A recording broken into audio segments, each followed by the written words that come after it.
La primera sería si puedes describir brevemente el centro educativo en el que trabajas. El centro educativo en el que trabajo, como ya os dije antes, está situado en una ciudad importante de la Comunidad Autónoma de Galicia. Está en expansión en los últimos años. Comenzó siendo un centro de 2 líneas, de infantil, primaria y educación secundaria. No tenemos bachillerato, pero sí que hemos ampliado la oferta formativa a ciclos formativos de grado básico primero y después de grado medio, con la intención de seguir ampliando al grado superior. Desde hace un par de años también contamos con la concesión de un aula específica para alumnado con necesidades educativas especiales, sobre todo los que están en régimen de combinada principalmente. Vale. ¿Y cuáles son los ámbitos de intervención donde desarrollas tu trabajo? Pues los ámbitos de intervención de un orientador en un centro educativo, tal y como está estipulado, es atender a los 3 agentes, que son familias, profesorado y alumnado. Y nosotros así lo hacemos. Dependiendo de la etapa en la que intervengas, tu trabajo se va a centrar más en un agente o en otro. Por ejemplo, en infantil y primaria, los orientadores trabajamos más con la familia que con el propio niño. El niño lo que hacemos es trabajar la parte de valoración psicopedagógica. Con la familia sí que se trabaja más para coordinar actuaciones, dar pautas, recomendaciones, incluso coordinación con agentes externos al centro que trabajan con los niños. En la etapa de secundaria, la intervención se enfoca mucho más en el alumno, se trabaja menos con las familias y se enfoca más en escuchar al alumno, en trabajar la parte emocional y sobre todo la parte vocacional, que es ayudarles a buscar el próximo camino de su proyecto vital. Vale. ¿Y cuáles son tus principales tareas como orientadora en el centro? Pues como orientadora en el centro, las principales tareas van enfocadas, como dijimos, a esos 3 agentes. Por un lado, detectar las necesidades en el alumnado, esa es la principal tarea que hace un orientador. Te derivan alumnos, detectas necesidades, haces valoraciones, aplicas pruebas, haces observaciones, analizas el contexto y se intenta trabajar con esas necesidades cuanto antes, aplicando las medidas que tenemos a nuestro alcance.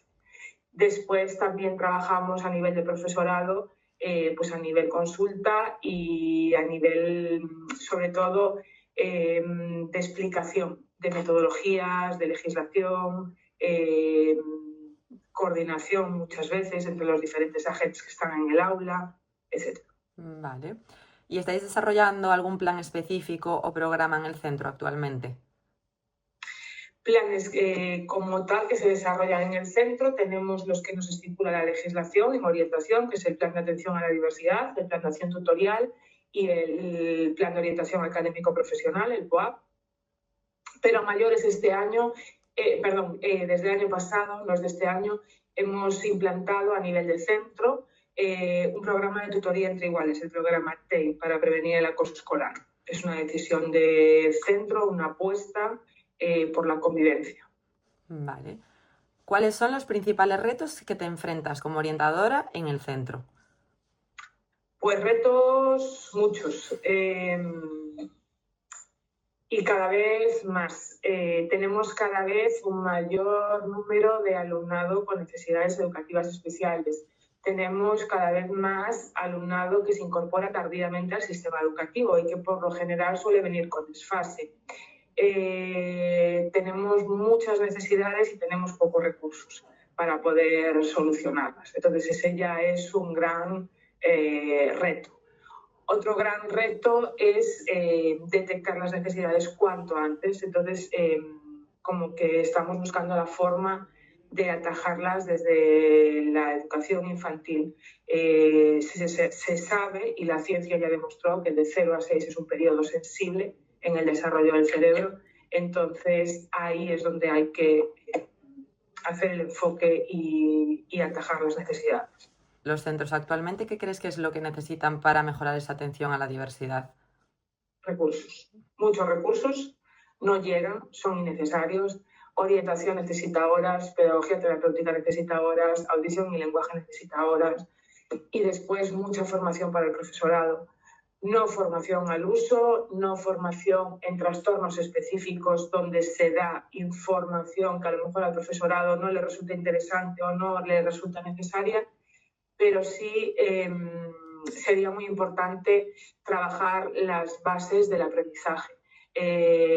Trabajar la neurociencia. Es el boom que va a salir en unos años. La neurociencia está en auge, se está demostrando cómo afectan las emociones en el aprendizaje, se está demostrando cómo desarrolla el cerebro y cómo aprende el cerebro, por qué el método clásico no metía una división en segundo de primaria o en primero de primaria, es que el cerebro no está preparado para hacerlo. Entonces, sí que creo que falta mucha formación, pero ya de base, ya desde las propias carreras, que tú, así como tenéis materias de psicología, por ejemplo, en la carrera de magisterio, pues a mí personalmente creo que me faltaría una materia de neurociencia. Y por último, a tu criterio, ¿cuáles son las necesidades principales a las que se enfrenta un psicopedagogo en los diferentes ámbitos de intervención? Tenemos ese gran reto de cambiar la visión, de trabajar en esa prevención primaria, en esa prevención antes de que aparezca la necesidad, de organizar programas de estimulación, por ejemplo, para todo un aula, antes de que surjan problemas atencionales. Cada vez estamos viendo más problemas de lenguaje, más problemas atencionales, en edades muy tempranas, muy tempranas. Y eso hay que atajarlo. Entonces es como que tenemos que cambiar el enfoque y empezar a trabajar un poquito más abajo. Necesidad muy importante secundaria a la que nos enfrentamos, el aspecto emocional. Es brutal lo que estamos viendo en los adolescentes y está afectando mucho. El índice de suicidios creció, pero desproporcionalmente. No tienen factores protectores a su alcance, no tienen resistencia a la frustración, no saben con quién hablar o no tienen con quién hablar en muchas ocasiones. Necesitan que los escuchen muchísimo y que alguien les explique el mundo porque no tienen formación para el mundo. Vale, pues hasta aquí la entrevista, Sandra. Muchísimas gracias por dedicarme tu tiempo. A ti. Y nada, muchas gracias. Nada, a ti. Gracias.